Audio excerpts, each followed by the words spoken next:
Well, spring has come to southern Japan once again, and everything is as normal, at least in the plant world. Of course, in the human world, it's quite a bit different due to the crisis that's occurring right now. Um, Japan, by the way, is not out of the clear. In fact, we're going to be going back into school here in the coming weeks. Actually, I work at university, and university was pushed back by 2 weeks. We're supposed to start on Wednesday, and we won't start until the 22nd of April for fear of course, contamination and coronavirus spread. Well, I've been using this time to really focus in on the garden, which I normally have to do this time of year anyway. And in this video, I am going to show you some of the things that I've been doing around, or I've shown you some of the things that I'm doing around the yard. Usual stuff. Plus, I got a couple things going on, some projects. Probably the biggest project that I had starting last year and then going now into this year is pruning this huge ilex to my right here. It's the largest tree in my yard. And of course, this being a urban setting, there's very little room in each yard. I mean, literally, I have about, it's a very small area to cultivate and to use. So I have one, two, three, four, I've got 5 real trees on the property, and they all have to be maintained at a certain size, because if they're not, they're going to quickly take over things. Now, you can do this in any number of ways. You can do it as a hack job, or you can do it carefully. A couple of the trees I've kept very carefully pruned. For instance, the ume tree here to the left. There's a Sazanka camellia here that I've also taken great care to keep in good shape. And there also is a crepe myrtle here, which is in sorry shape, but I have been pruning it regularly. The 2 trees that I've been kind of negligent with have been this Ilex rotunda, which is a arborescent ilex, a holly tree. These things get really big. I mean, they go, I don't know, 20 meters. And right to my right here is a Podocarpus, a macrophyllus, which is also an arborescent conifer. Those 2 trees I've not taken too good care of. Well, starting last year, I really went after the ilex with the intention of not just containing it, but also keeping it in better growth, shape, and also to keep it from shading the yard too much.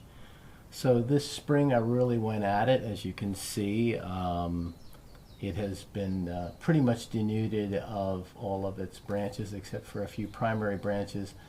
And that was intentional, because this thing's going to sprout like crazy. So what I'm going to do is basically maintain it as a large bonsai of sorts. And as you can see, I'm also putting these orchids. So this is one of the main projects, is to turn this tree into my main epiphyte tree along with the ume. Foolishly, I used the crepe myrtle as a place to put my large plate of Syrian bifurcatum, and it has essentially killed one of the main branches, so I'm going to have to cut that off this year. I think it's probably going to become dangerous and dodgy having that around. The podocarp is also another excellent place to put epiphytes, but the problem is that trying to get up there and prune that thing and have epiphytes on it is kind of hard, so I'm keeping them kind of low. As you can see in the video, this thing really got out of hand as well, and it took a real hard pruning to get it back to where it needs to be. Again, I've denuded it a great deal of its foliage, but that's okay. It'll rebound pretty well. The only other thing I did, let's see in this video, well, so you can see there's tons of beautiful things going on here, all kinds of things flowering, and as is typical. We're right now at the beginning of the main flowering of spring, so this would include many of the orchids like Bletula and Calanthe and Dendrobium maniliforme. And a few other ground species. You can see here I've got a Trillium verde. This is a native of the kind of neutral soils of the middle west of America. And apparently it's fairly tolerant of culture here in southern Japan. Other Trillium species I've tried to grow here just have not done well.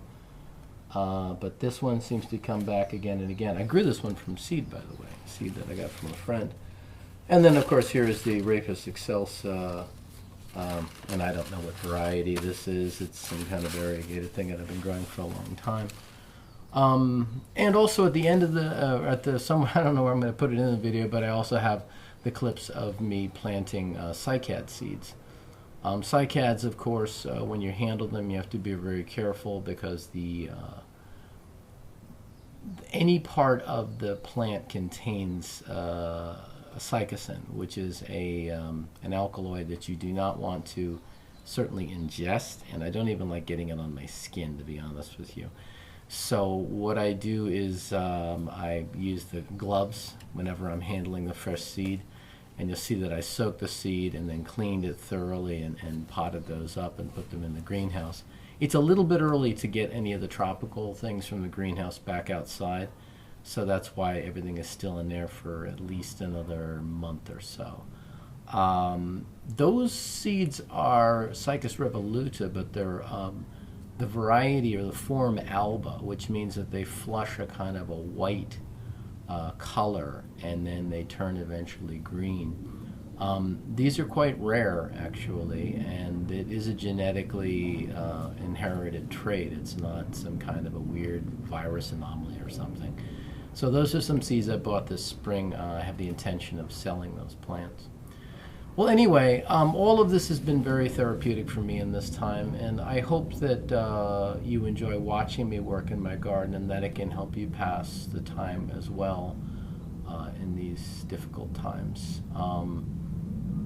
You know, everybody's saying you're going to get through this, don't worry, and I know right now that kind of falls flat. So what I would say rather is that don't forget that there is beauty in the world. It's all around you, and you just need to pay attention to it. So if you can get out and enjoy the natural world, I highly recommend it. If you are stuck inside, then hopefully videos like this can help you carry through this time. Remember those times that you've enjoyed out in nature, and the things that center you and make you feel grounded. Those are the things that you want to do. And that's what I've been trying to do here with this garden work. And with any luck, this video will help you enjoy this time more. There'll be new videos coming in the future, I promise. I know I said that last year, and I've been off for almost a year now. There are technical reasons for that, and there was monetary reasons, and finally this spring I just put my foot down and said, okay, I'm going to go ahead and invest some more money and get this whole thing going again, and so I did that, and here we are. So look for another video sometime, maybe about, I don't know, it's hard to say. School's starting up now, but probably in another couple of weeks, maybe 3 weeks, and I'll see you in the next video. Well, kind of an odd way to finish this video. I mean, no kidding. I was just editing the last few bits and was about to upload it. In fact, I wanted to upload this morning. And this afternoon I found out that the local government, Fukuoka city government, is probably going to go into a lockdown starting tomorrow. So I don't know the exact extent of that, but I don't know. Probably something similar to what Tokyo is going through right now. So I don't know if they can force you inside, but basically they want you to stay home unless you're an essential worker. And so this has really put the whole school year into uncertainty. I've had to cancel all my classes here at my house. My other schools are either in suspension and uncertainty for now, or they're just closed. Like one of the school I work at closed just today, for the week at least, until we find out where this is all headed. So it's starting to get serious times now, so it's just kind of an odd ending. I really don't want this video to end on an ominous note, but there it is. You know, what are you going to do? So looks like I'm going to be having a lot of time, so I'll be uploading more videos, and as you can see, we got some guys here. These are of the tropical type. These are 2 different orchids. One is the species. This is Paphiopedilum malapoense. Not a particularly nice form, but they have this incredible raspberry scent. No kidding. This is a native of southern China and northern Vietnam area. Can take a fair amount of cold, down to freezing even, but not much more. And then this little guy over here is an unnamed mini cat, and I just love these little guys. I've always loved these. I bought this thing literally when I first came to Japan, like the first or second year, and I've been growing it ever since. Bought it at a little box store here, and so it grows on and on and on. Anyway, so there's the Corona update. So we're getting in deeper and deeper here into this thing, and well, could be I'll be making a string of these videos. So stay tuned, and please stay healthy, stay safe, and stay sane if you can. All right, see you next video.